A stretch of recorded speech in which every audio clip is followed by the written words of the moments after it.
شیخ صاحب، عمران خان صاحب اگر گرفتار ہوتے ہیں، نااہلی ہوتی ہے تو کیا کریں؟ سیاست تو یہی ہے کہ کسی کو اہل کیا جائے اور عمران خان کو نااہل کیا جائے۔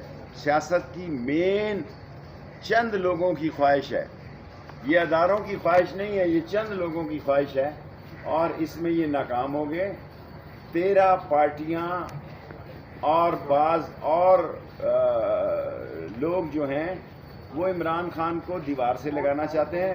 ایک بات کہنا چاہتا ہوں، قومی سلامتی اور قومی دفاع اور قومی ساسوں کا دفاع قوم کے جوش، جذبے اور جذبات سے کیا جا سکتا ہے۔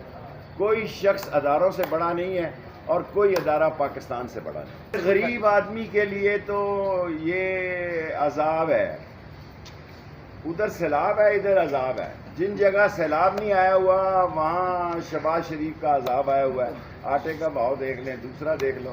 سو اللہ کا وہ منحوس گھڑی تھی جب شہباز شریف کو آصف زرداری نے دھکا دیا۔ پی ڈی ایم ٹوٹنے والی ہے اور نون اور شین آمنے سامنے آنے والی ہے۔ پی ڈی ایم میں پھوٹ پڑ چکی ہے، نون اور شین آمنے سامنے آنے والی ہے۔ لوگ اپنے جگہ جگہ، گاؤں گاؤں، دیہات دیہات اسٹیشن اپنے بجلی کے بل جلا رہے ہیں، اور مردے کے دفنانے کے پیسے نہیں ہیں۔ آپ سارے کیمرے لے کر قبرستانوں میں جائیں، وہاں بورڈ لگے ہیں کہ اگر آپ کے پاس کفن دفن کے پیسے نہیں ہیں تو اس موبائل نمبر پہ